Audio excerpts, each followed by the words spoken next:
Alors on compare, on prend, on teste, on utilise. Puis on jette, on remplace et on amasse. Pas seulement les choses, les personnes aussi. Nos relations amoureuses et sexuelles sont à l'image de la société de consommation dans laquelle nous avons grandi. Pourtant, nous voulons être aimés. Être aimés durablement, être aimés pour ce que nous sommes. C'est notre désir le plus profond. Alors pourquoi y renoncer puisque c'est possible de le réaliser? Je suis Thérèse, la cofondatrice de SEM, et vous écoutez Love Care, le podcast de l'amour durable. Elle aime être avec ses enfants, écrire, nager, faire du sport en général, recevoir les gens qu'elle aime à la maison. Elle aime la littérature, les bébés, tout ce qui concerne le développement de l'enfant. Elle aime les neurosciences, voyager seule, la danse classique, la sculpture classique aussi. Marie-Estelle, je suis ravie de te rencontrer. Enfin, on a un ami commun qui m'a dit « Il faut absolument que tu rencontres Marie-Estelle, vous avez des choses à vous partager. » Alors, je lui ai fait confiance, je t'ai envoyé un texto pour te dire « Il faut qu'on se voit. » Et c'est vrai que tu as un métier qui m'intéresse, parce que tu es psychologue, psychothérapeute, clinicienne. Ça veut dire quoi, clinicienne? Non, psychologue clinicienne. Psychologue clinicienne. C'est pour distinguer, les psychologues cliniciens, ce sont ceux qui ont fait un master de psychologie clinique, qui sont habilités à voir des patients, par opposition à des psychologues scolaires ou des psychologues du travail qui n'ont pas un master de psychologie clinique, mais qui ont en fait en général 3 années de formation et non pas 5. On te connaît parce que tu passes pas mal à la télévision, à la radio. Qu'est-ce qui t'anime le plus en fait dans tous ces sujets?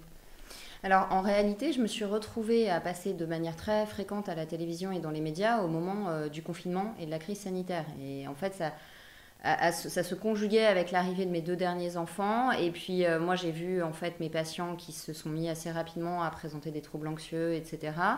Et en réalité, France Télévisions m'a contactée au moment du confinement. France Télévisions m'a finalement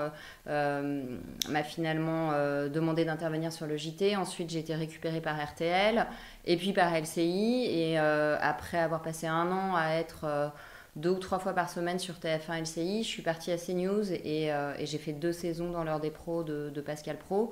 Et voilà, et j'étais du coup très souvent invitée aussi sur des émissions de manière ponctuelle, sur RMC, etc., pour parler de sujets de société et de sujets autres que la crise sanitaire. Et ce qui m'animait, en fait, c'était vraiment au début de porter la voix. En fait, je me disais, il y a la possibilité de faire émerger le psychisme dans les médias qui est absent, c'est-à-dire qu'on analyse toujours les choses sous l'angle ou politique ou économique ou éventuellement médical, et avec la crise sanitaire très statistique, une vision de la santé qui n'était que statistique finalement.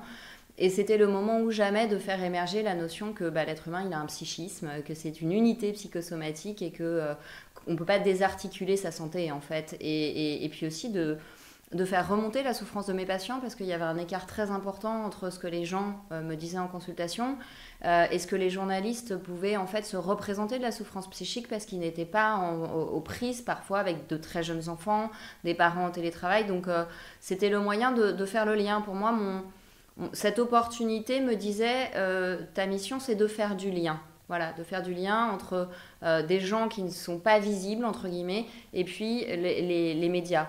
Donc c'est ça qui m'a animée, c'était de faire passer des messages et d'essayer de rendre représentable une réalité qui est rarement représentée dans le monde médiatique. Voilà, et j'ai rencontré comme ça beaucoup de journalistes différents qui finalement se sont dit mais l'œil d'un psy, c'est intéressant sur d'autres sujets de société et pas seulement sur la crise sanitaire. Ça veut dire que c'était bien reçu? Oui, c'était bien reçu, parce que je crois qu'il y avait un tel niveau de souffrance, d'inquiétude, d'angoisse dans la population qui perdait tous ses repères, que en fait, les gens étaient soulagés qu'il y ait un psychologue qui dise mais c'est normal que vous vous posiez des questions, c'est normal que vous ayez l'impression d'avoir perdu la maîtrise de votre vie, parce qu'en réalité c'est le cas, et voilà comment vous pouvez retrouver de la maîtrise sur les choses. C'était les gens me disaient quand ils m'interpellaient dans la rue, on se sentait moins seul et on s'est senti moins fou de penser ce qu'on pensait, parce qu'on s'est aperçu qu'on était très nombreux à penser la même chose. Passer dans les médias. Et donc là, ça c'est une de tes activités. Une autre, donc, c'est de recevoir tes patients. Et une autre encore, c'est d'écrire des livres. Alors, mon activité effectivement principale depuis 17 ans, c'est mon cabinet de psychothérapie, donc d'accueillir des patients et de les accompagner. Et à côté, j'ai une activité d'écriture. Je mettrai en 3e l'activité médiatique qui s'est présentée sans être planifiée de ma part. Je me suis retrouvée prise dedans, je l'ai acceptée. Je me suis dit c'est une super opportunité de faire passer des messages. Mais pour moi, c'est pas mon activité centrale en fait. En revanche, oui, ça me permet de présenter aussi mes livres quand j'en écris, donc c'est une très belle opportunité, bien entendu. Mais mon cœur de métier, c'est vraiment la consultation et les livres jusqu'à présent. Voilà, maintenant peut-être qu'un jour, finalement, ça fera sens d'avoir une émission avec des interactions, avec des auditeurs pour qu'ils posent leurs questions sur tout un tas de sujets, parce que je sens que cette demande émerge. Mais pour l'instant, c'est pas prévu pour le moment. Et comment t'en es venue à devenir psy ? Parce que c'est quand même un métier qui reste atypique, même s'il y a beaucoup de psy, mais dans une histoire, ça s'ancre dans une histoire. Comment est-ce que toi, tu en es arrivée à choisir ce métier-là, à t'engager sur ce sujet ? Très clairement du fait de mon histoire familiale, en fait. Moi, j'ai une histoire que je raconte dans mon livre qui s'appelle L'Antimère. Je me suis retrouvée toute petite, en fait, aux prises avec une mère qui me détestait, qui souhaitait intimement ma mort, et ça a été très compliqué d'en prendre conscience. Même avec les études de psychologie, ça suscite des résistances. On se dit mais c'est moi qui suis folle, c'est moi qui ai un problème, c'est pas possible que ma mère me veuille autant de mal. Mais quand j'étais petite, je pensais que ma mère était simplement malade, qu'elle souffrait, et comme moi j'arrivais pas à la sauver, il fallait que je devienne psy pour aider d'autres gens à s'en sortir. Donc au départ, ça partait d'un désir de réparation et un peu d'un syndrome du sauveur que j'ai pu élaborer par mon travail sur moi. Et je crois que parfois on commence des métiers pour une raison, puis on les poursuit pour d'autres. Aujourd'hui, c'est pas dans l'idée que je vais sauver quelqu'un, c'est une illusion d'enfant à laquelle j'ai renoncé. En revanche, accompagner les gens pour leur permettre de se libérer de schémas négatifs qui leur font toujours attirer les mauvaises choses, oui, je trouve ça magnifique. En fait, je trouve que c'est vraiment un métier qui a du sens, et puis qui parfois est gratifiant quand on voit quelqu'un arriver en ayant perdu complètement le goût de la vie, et que 2 ans plus tard, vous recevez un faire-part de mariage et que cette personne vous dit, alors le but n'est pas de marier mes patients, je ne suis pas une agence matrimoniale, mais je prends cet exemple pour dire quand les gens finalement vous disent j'ai réussi à nouveau à retrouver confiance en moi, à faire confiance et à oser en fait prendre un risque affectif, on se dit il s'est libéré de pas mal de blocages, et j'ai été témoin de ce moment difficile, et il porte de beaux fruits. Donc je trouve que c'est génial de se lever le matin et de se dire que on va être un passeur, en fait, on va aider les gens, et on bosse avec notre souffrance. Moi, j'en ai pris plein la tronche quand j'étais petite, et donc c'est aussi une manière de transformer le plomb en or, en fait, ce métier. Ah, merci de le dire. Ouais, je comprends, c'est hyper touchant. Je comprends mieux pourquoi notre ami a voulu nous mettre en relation, parce que c'est souvent aussi quelque chose qu'on a pu parler dans ce podcast ou quoi, mais comment est-ce qu'on transforme, comme tu dis, le plomb en or, et ça fait écho aussi dans mon histoire personnelle. Et tu parles de mariage. Mais parce que je crois que c'est la vocation d'homme, ouais. Enfin, l'être humain est appelé à transformer en permanence ce qui le plombe en possibilité de lien imaginaire, de lien affectif, de création. Oui, parce qu'on pourrait parfois aussi penser que quand il y a eu du plomb, il vaut mieux aller tout à fait ailleurs, et qu'on n'est pas vraiment légitime dans ce qu'on fait dès lors qu'on a soi-même souffert, alors que là, tu es en train de dire que tu peux aussi, dans ton histoire, le convertir et d'avoir une fécondité dans ton travail à partir de... Oui, et puis nous, les psys, il faut qu'on ait beaucoup bossé sur la théorie et beaucoup lu, mais en réalité, quand vous êtes face à un patient qui a subi de l'inceste ou des traumas violents, ce qui va le réparer, c'est que vous ayez une implication émotionnelle, et vous n'avez cette implication émotionnelle finalement qu'à partir de vos propres failles. C'est pas à partir de ce qui est fort en vous que vous aidez l'autre, c'est à partir de ce que vous avez reconnu comme fragile et abîmé, parce que c'est là que vous lui passez une espérance aussi. On peut avoir beaucoup souffert et le transformer, donc voilà. C'est comme ça que tu fais ton métier, toi, en tout cas. Ouais. Oui, je me laisse toucher, sinon c'est pas la peine, en fait. J'adore en fait ce que tu dis. Tu sais que c'est hyper rare d'entendre une parole comme celle-là. Tu dis je me laisse toucher par une patience, qu'on a l'impression qu'il faut avoir une espèce de recul, de distance, de froideur. Et c'est hyper interpellant ce que tu partages là. On l'entend rarement. Enfin, en tout cas, moi j'ai l'impression de l'entendre rarement. D'oser être touché. C'est le lien soignant-soigné en fait. C'est la qualité de la relation avec le soignant qui fait que. Mais même en cancéro, on le voit. Si j'ai confiance dans mon médecin, je vais accepter le traitement, le pronostic sera meilleur. En fait, c'est pas la méthode qui compte. Dans toutes les études, les méta-analyses sur les méthodes de psychothérapie, on s'aperçoit qu'elles ont toutes la même efficacité. Pourquoi ? Parce qu'en fait, c'est pas la méthode elle-même qui compte, c'est la qualité du lien. Donc moi, quand je sens que je vais pas arriver à me laisser toucher par un patient, je lui dis je suis pas compétente et je vous conseille quelqu'un d'autre. Il faut accepter qu'il y a des patients qu'on peut pas accompagner parce qu'on n'est pas tout puissant et qu'il y a des gens qui nous touchent plus que d'autres. Mais quand on se laisse toucher, la lumière traverse l'ombre. Il se passe vraiment des moments sacrés, quoi. C'est génial. Et c'est génial pour le patient, mais c'est génial pour nous aussi, en fait. On sent que tu adores ce que tu fais ? Oui, ouais. J'adore ce que je fais. Après, c'est très corrosif. Et c'est sûr que maintenant que j'ai 3 enfants, je ne peux pas prendre la même quantité de patients qu'avant d'avoir des enfants, parce que les enfants vous drainent émotionnellement aussi. Ils demandent une vraie qualité d'accueil émotionnel. Mais voilà, j'ai accepté ma limite, j'accepte que je peux pas prendre autant de patients qu'avant. Et que c'est comme ça. Et pour garder une qualité de lien, j'ai réduit en fait la quantité. Et c'est OK, en fait, je suis OK avec ça. Alors en fait, j'avais aussi envie de te rencontrer parce que tu as écrit un livre avec un titre très provocateur, on peut le dire, sur un sujet qu'on n'a pas encore abordé dans ce podcast et pourtant qui est fondamental puisqu'il touche quasi une personne sur deux ou un couple sur deux. Le titre du livre, c'est Réussir son divorce. Tu as osé prendre ce titre-là pour parler du divorce. Est-ce que c'est un coup marketing ou est-ce que tu crois vraiment qu'on peut réussir son divorce? Alors, c'est pas du tout un coup marketing parce que je pensais même que ça allait desservir le livre de s'appeler comme ça parce que c'est tellement provocateur que ça peut même être mal perçu et je pense que c'est pas toujours bien perçu d'ailleurs. Mais c'est pas grave, je l'ai choisi parce que j'ai pas de honte à le dire en fait, moi c'est mon cas.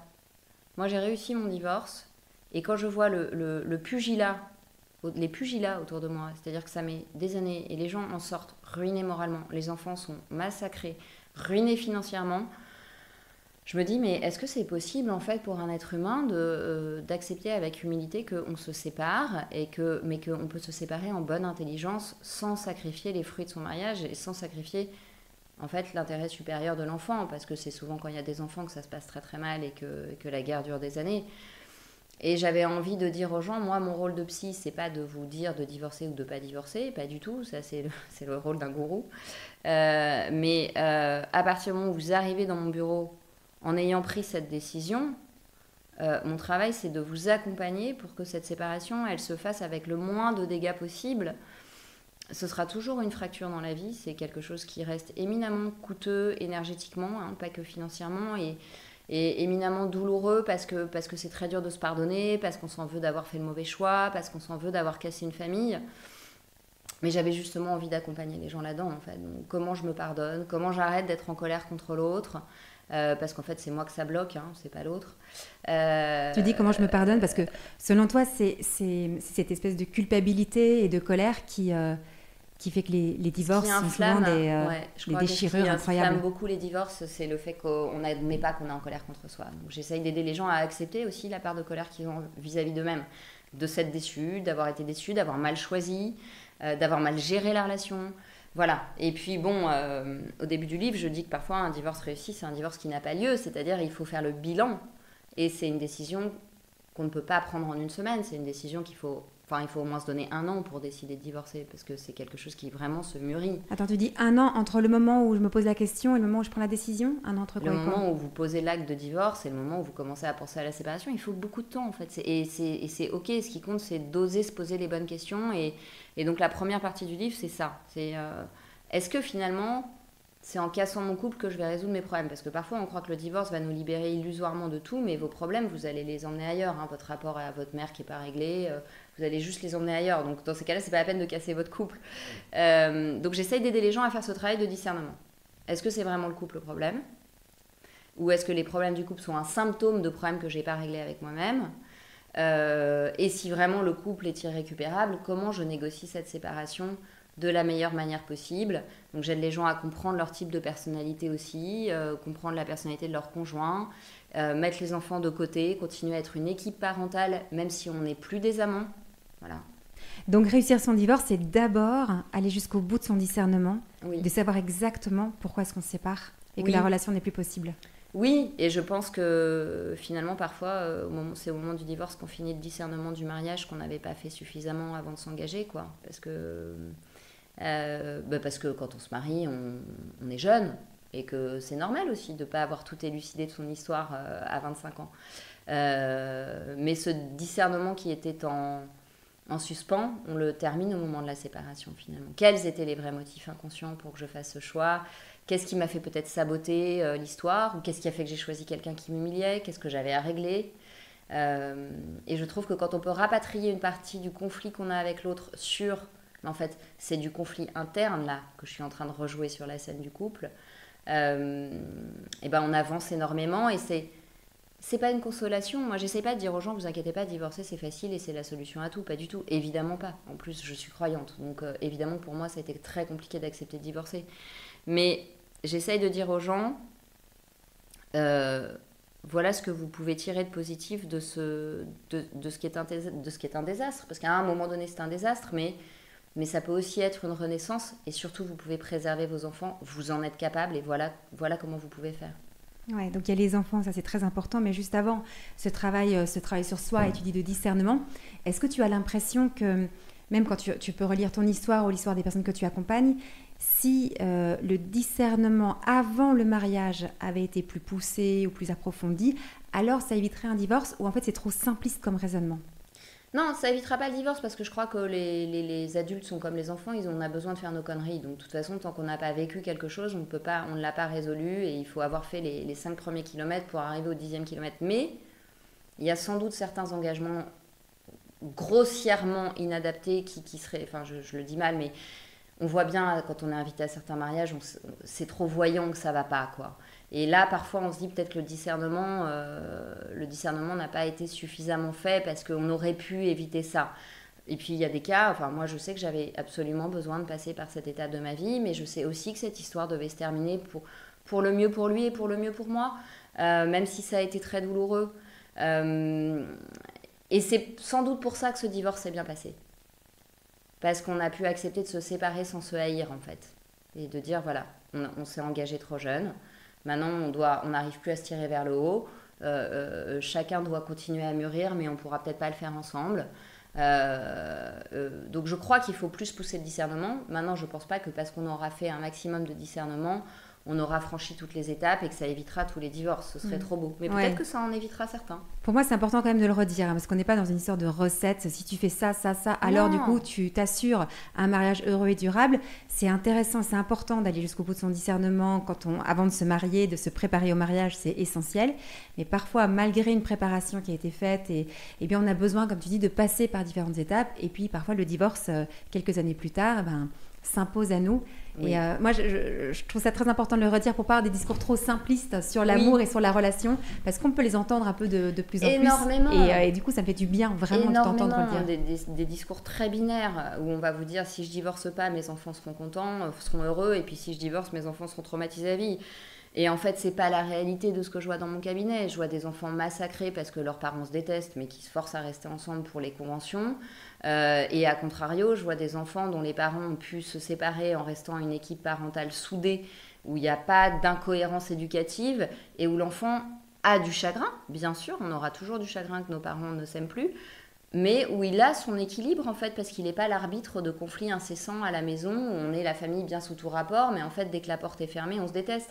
Donc, je crois qu'il n'y a pas de place pour les préjugés, il n'y a pas de place pour l'idéologie, en fait, dans cette affaire-là. Oui, mais par contre, tu annonces quand même quelque chose d'assez nouveau et assez atypique aussi, c'est de dire cette expérience-là du divorce, elle peut bien se passer, ça veut dire qu'elle peut être...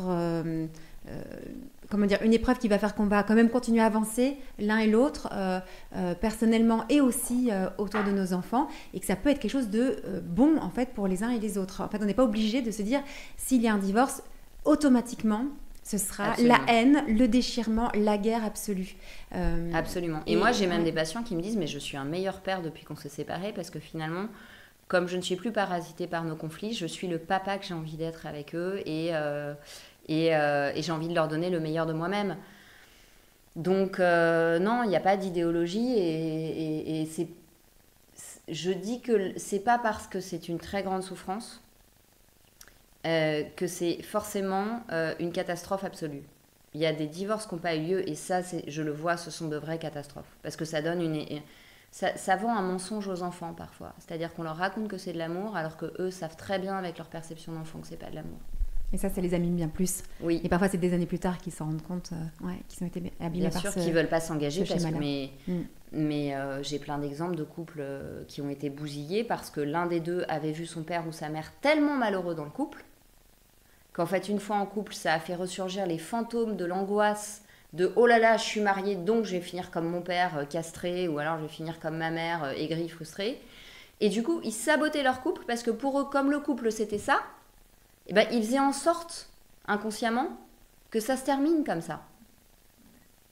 Et finalement, ils auraient fait une thérapie avant de se marier, où leurs parents auraient eu le courage de dire « là, on est en train de montrer ce qu'il y a de plus moche aux enfants, faut peut-être mieux qu'on se sépare en bons termes, bah, peut-être qu'ils n'auraient pas saboté. Donc on voit bien comment la souffrance, elle se transmet de génération en génération. Et donc oui, le travail sur soi, il est indispensable pour arrêter ce truc-là, en fait. C'est trop triste de voir des gâchis de couple parce qu'on a vu ses parents malheureux en couple, en fait. C'est trop bête. Ça, c'est une évidence. Et ce que j'ai pu observer, moi, je connais évidemment beaucoup de personnes qui ont divorcé. Souvent, il y en a un des deux qui est dans cet état d'esprit que tu partages, c'est-à-dire qu'on peut arriver à quand même bien s'entendre, à faire équipe autour des enfants et qui a vraiment la volonté de rester dans une relation qui soit respectueuse et puis respectueuse de toutes ces années à passer. Et l'autre ne veut pas. L'autre est quand même enfermé dans cette espèce de colère, il veut faire la guerre. Comment est-ce qu'on fait dans ces cas-là où on n'est pas tous les deux alignés sur le désir commun de continuer à faire équipe autour des enfants et de quand même bien s'entendre malgré cette séparation et la souffrance? Mais ça, c'est très compliqué. Je le vois en consultation, en fait. C'est-à-dire qu'on ne peut pas obliger l'autre à être mature et courtois et intelligent, quoi. Faut essayer de lui expliquer que s'il a décidé de faire la guerre, en fait, vu qu'on a des enfants ensemble, ça va durer 20 ans et ça va pourrir la vie de tout le monde et ça va pourrir son lien avec son enfant parce qu'un jour, son enfant sera grand, il regardera sa vie et il lui dira « Mais attends, tu m'as bousillé mon enfance, en fait. T'as fait de moi l'arbitre de tes conflits avec maman, t'as fait de moi ton pigeon voyageur. Donc, en fait, il le paiera d'avoir alimenté le conflit, l'autre. Maintenant, si vous avez affaire à quelqu'un qui est très immature ou qui a des côtés pervers, à part ne pas alimenter le conflit, c'est-à-dire avoir le moins de contact possible, être très factuel, très laconique, un mail, je récupère les enfants à telle heure, à tel endroit, tout par écrit, vous n'attisez rien, vous rebondissez pas sur les insultes, vous répondez pas aux SMS de 5 pages où vous faites traiter de borderline, etc. Il y a quand même des situations où ça s'apaise parce que j'ai envie de vous dire que pour se battre, c'est comme pour s'aimer, il faut être deux. Donc à un moment donné, si vous rebondissez jamais sur les agressions, si l'autre est simplement dans un dépit amoureux, ça se tassera.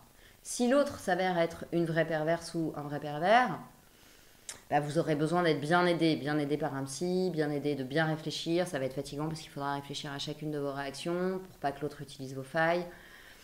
Faudra être bien aidé par votre avocat aussi, mais dans beaucoup de cas, s'il y en a un qui veut pas faire la guerre, bon bah l'autre au bout de quelques mois il arrête de, enfin c'est pas drôle de se battre tout seul, donc quand il voit que ça se passe bien, il voit aussi les bénéfices qu'il y a à avoir un ex ou une ex qui est cool qui va pas dire bah puisque tu m'as fait ça je te fais ça, et qui au contraire dit bah tu veux la voir samedi pour son spectacle de danse, il y a pas de problème, je la prendrai la semaine prochaine ou je la prendrai plus aux vacances de Noël. Et en fait c'est tout bénef de bien s'entendre parce que c'est difficile d'éduquer des enfants en bossant, donc si on peut se rendre service et que l'ex peut aussi être celui qui nous facilite la vie en premier lieu et à qui on facilite la vie, mais c'est tellement génial pour tout le monde. Je crois qu'il faut essayer de le faire comprendre à l'autre. Mais en général, là où ça se passe mal, c'est qu'il y en a un qui a choisi le divorce et qui a amené le couple vers ce chemin-là, et l'autre qui a l'impression de subir la décision de son conjoint. Par exemple, il y en a un qui est parti avec un nouvel amoureux ou amoureuse, et puis l'autre qui l'a subi. C'est là, en général, que c'est difficile. Oui, mais vous voyez, sur la 4e de couverture, on a choisi la phrase « Si l'on est tout à fait lucide, une relation réussit et échoue à deux ». Donc, il y a le méchant, qui est celui qui dit « Maintenant, il faut que ça s'arrête ». Mais en fait, il n'est jamais à 100% responsable de l'échec de la relation. Donc, même si on se sent victime parce qu'on a été quitté et que c'est traumatique, il faut quand même se responsabiliser un petit peu. On a sans doute participé à ce que ce couple se plante, en fait. On voit beaucoup de personnes qui ne veulent pas prendre leur part de responsabilité, qui préfèrent être dans une position victimaire. Et aussi, ce qui est difficile, là aussi, où ça peut tourner dans des conflits très importants, c'est quand la personne qui se sent victime du méchant qui a voulu quitter le lien et le mariage, eh bien, elle fait pitié, cette personne-là. Ça se voit sur son visage qu'elle est triste et qu'elle est malheureuse de la situation. Et donc, l'entourage, que ce soit les proches, la famille, mais aussi les amis, vont prendre position pour celui qui souffre, toujours par définition. Il y a une espèce d'empathie naturelle qui fait qu'on va prendre plus soin de celui qui souffre. Et ça aussi, ça peut augmenter les conflits, c'est-à-dire comment l'entourage va se mêler de ce qui se passe, bien sûr. En disant qu'il y en a un qui est victime et l'autre qui est bourreau. J'en parle d'ailleurs, il y a une partie du livre sur que faire si votre famille ne vous soutient pas. Parce que moi, j'ai eu des cas comme ça de patientes qui me disaient « mais c'est une alu totale, Mes parents ne me parlent plus et m'ont expliqué que mon ex-mari serait toujours leur gendre, en fait. Donc, c'est-à-dire qu'il y a des familles où c'est tellement inacceptable de divorcer que si un de leurs enfants décide de divorcer, ils ne parlent plus à leur enfant et ils font comme si l'ex-conjoint... Et ça, c'est une catastrophe pour les enfants parce que les petits qui sont en fait les premières victimes du divorce, ils ont besoin que tout le monde accepte cette réalité du divorce, parce que comment ils l'accepteraient si les adultes ne l'acceptent pas, en fait. Oui, c'est vrai qu'il y a une tendance à dire celui qui part est le salaud. Je crois qu'il faut sortir des préjugés, il faut dire, moi je suis là parce que tu es mon ami et je suis pas là pour juger, je suis là pour te soutenir dans cette épreuve et ne pas croire que parce qu'on est celui qui s'en va, je veux dire, on s'en va pas s'il n'y a pas de raison. Celui qui s'en va, c'est qu'il a beaucoup souffert aussi. Moi, j'ai toujours pensé ça aussi. Celui qui s'en va, c'est peut-être celui qui a le plus souffert dans la relation. Et c'est important de le comprendre et de l'entendre. On ne part pas quand on est super bien. Hein, et puis d'ailleurs, quand on est super bien, on ne tombe pas amoureux de quelqu'un d'autre. Donc, c'est pas la peine de dire cette personne a une relation, c'est que c'est un méchant, c'est que c'est une mauvaise femme. Je crois que si on part, c'est qu'on a eu aussi son lot de souffrance et qu'on a peut-être le courage d'admettre avec lucidité que la relation est arrivée au bout de ce qu'elle pouvait donner de bon et qu'il vaut mieux s'arrêter avant que ça vire à la haine, à la rancœur, à l'animosité, pour garder quelque chose de propre, en fait. Garder quelque chose de propre. Ouais, c'est important ce que tu dis là parce que souvent, on peut réécrire l'histoire et tout le mariage, toutes ces années parcourues ensemble, en disant qu'il n'y avait rien de propre et tout était nul, tout était mauvais. Et donc là, ce que tu proposes aussi, c'est d'avoir un regard quand même doux sur ces années passées ensemble au lieu de les voir avec ce regard déformé quand la haine est trop forte. Ouais, d'accepter l'ambivalence en fait, de dire il y a eu du beau, il y a eu du moche et le beau valait la peine d'être vécu et qu'est-ce que le moche peut m'apprendre aujourd'hui sur moi, parce que c'est ça qui compte. Ce qui compte, c'est de se donner le droit d'apprendre des choses de nos échecs. On s'est tous plantés, parfois on a tous parfois fait de la merde, on a tous fait des mauvais choix, mais en fait qu'est-ce que je peux en apprendre et le fait de pouvoir apprendre quelque chose de ce qui était moche rend possible l'hommage à ce qui a été beau. Vous voyez ce que je veux dire ? C'est-à-dire si on accepte que le moche peut aussi être une source d'apprentissage, ce sera plus facile de se dire il y a aussi eu du beau. Il n'y avait pas assez de beau pour continuer. C'est pas parce qu'une relation valait la peine d'être vécue qu'elle mérite d'être continuée. Mais il y a eu du beau. Maintenant, ça va mal tourner si ça continue. Mais ce beau a existé en fait et je l'accepte et je te souhaite le meilleur pour la suite. Et là, je crois qu'on peut passer... c'est une transformation de l'amour. C'est-à-dire que moi, j'ai toujours expliqué à mon fils aîné, je ne suis pas passée de l'amour à la haine pour ton papa. Je suis passée du sentiment amoureux à une autre forme d'amour qui a un vrai respect, qui a une vraie estime. C'est un homme que j'estime. C'est un homme avec qui être mari et femme ne fait plus sens et n'apporterait rien ni à l'un ni à l'autre. Mais ça ne veut pas dire qu'il y a une obligation de se détester. En fait, parce que c'est vous que ça abîme. Donc, gardez la haine pour les gens qui sont vraiment pervers parce que vous en avez besoin pour vous protéger d'eux, mais... c'est pas parce que l'autre vous a fait quelques coups bas pendant le divorce qu'il faut le qualifier de pervers, en fait. Quand on divorce, on se fait pas des caresses. Hein. C'est normal que ce soit un peu conflictuel. Déjà, c'est aussi un autre élément que tu donnes et qui est fondamental, c'est de sortir de ces espèces d'étiquettes qu'on va mettre sur l'autre pour, en fait, donner une raison à tout ce qui est en train de se passer. Il est pervers, elle est perverse. Alors, les fameux pervers narcissiques, il y en a partout et on l'est tous. Donc, en fait, on veut un peu mettre ces étiquettes-là, mais qui vont finalement attiser, je trouve, le conflit. Et aussi, attention à l'entourage de ne pas le faire, parce que ça augmente la tension. Alors que, toi, dans le message que tu donnes, qui est hyper fort, c'est de se dire qu'on peut rester en lien, on peut rester dans une relation qui soit respectueuse, qui soit bonne, malgré, à un moment, une rupture du mariage, et que les deux ne sont pas incompatibles. Et donc, si tu pouvais résumer en un conseil ou deux conseils, vraiment pour garder ce lien-là, tu dirais quoi ? Le plus important, ce que tu voudrais vraiment que les gens comprennent ? Mais qu'en fait, les gens, il faut qu'ils comprennent que s'ils salissent l'image de l'autre, ils s'en sortiront jamais eux-mêmes, parce que c'est leur choix passé qu'ils sont en train d'insulter. S'ils ont vécu, dormi, fait des enfants avec quelqu'un et qu'ils ont été avec cette personne pendant 10 ans, 15 ans, du jour au lendemain, pour ne pas se remettre en question, dire « il est coupable de tout, c'est un salaud, c'est un pervers narcissique », alors que ça n'est pas le cas, parce qu'évidemment, il y a des situations où il y a véritablement un conjoint pervers. Mais quand c'est pas le cas... c'est stérile, vous en tirez rien, vous allez vous replanter dans l'histoire d'après parce que vous n'aurez pas profité, entre guillemets, de cette séparation, certes très douloureuse, pour vous remettre en question et vous demander pourquoi vous avez permis à l'autre en fait de se conduire aussi de cette manière. Ça vient aussi de nous. Est-ce que pourquoi l'autre m'humilie? Alors, ses raisons à lui, c'est les siennes. Mais moi, pourquoi est-ce que je permets qu'on m'humilie? Qu'est-ce que j'ai pas réglé de ma blessure d'humiliation avec mon père ou ma mère qui me rabaissait tout le temps? Tiens, ce serait intéressant que j'aille refaire un petit tour chez le psy pour essayer d'éclairer ça et que mon prochain conjoint ne se permette pas de m'humilier. Et c'est là, en fait, qu'il se passe quelque chose d'intéressant psychiquement et qui va faire qu'on va pas rester dans des émotions négatives, d'aigreur, de rancune, qui nous envoie plein de stress, plein d'inflammation, et ensuite on tombe malade et on se trouve moche. Alors, j'ai fait une vidéo gratuite sur YouTube sur la différence entre manipulation émotionnelle et perversion. Et ça, je pense que ça peut aider dans les moments de séparation, parce que quand on se sépare, on devient manipulateur, et on est manipulé, et c'est normal parce qu'on se sépare, donc on montre le moche. Ça ne veut pas dire que l'autre est pervers. Et peut-être cette vidéo pourra aider certaines personnes en fait, à repérer si le conjoint est pervers narcissique ou s'il est juste en train de vous manipuler parce qu'il va super mal et qu'il a envie de vous culpabiliser. C'est de bonne guerre. Mais le conseil que je peux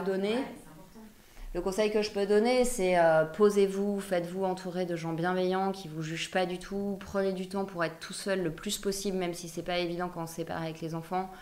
Et en fait, ne pensez pas à l'autre.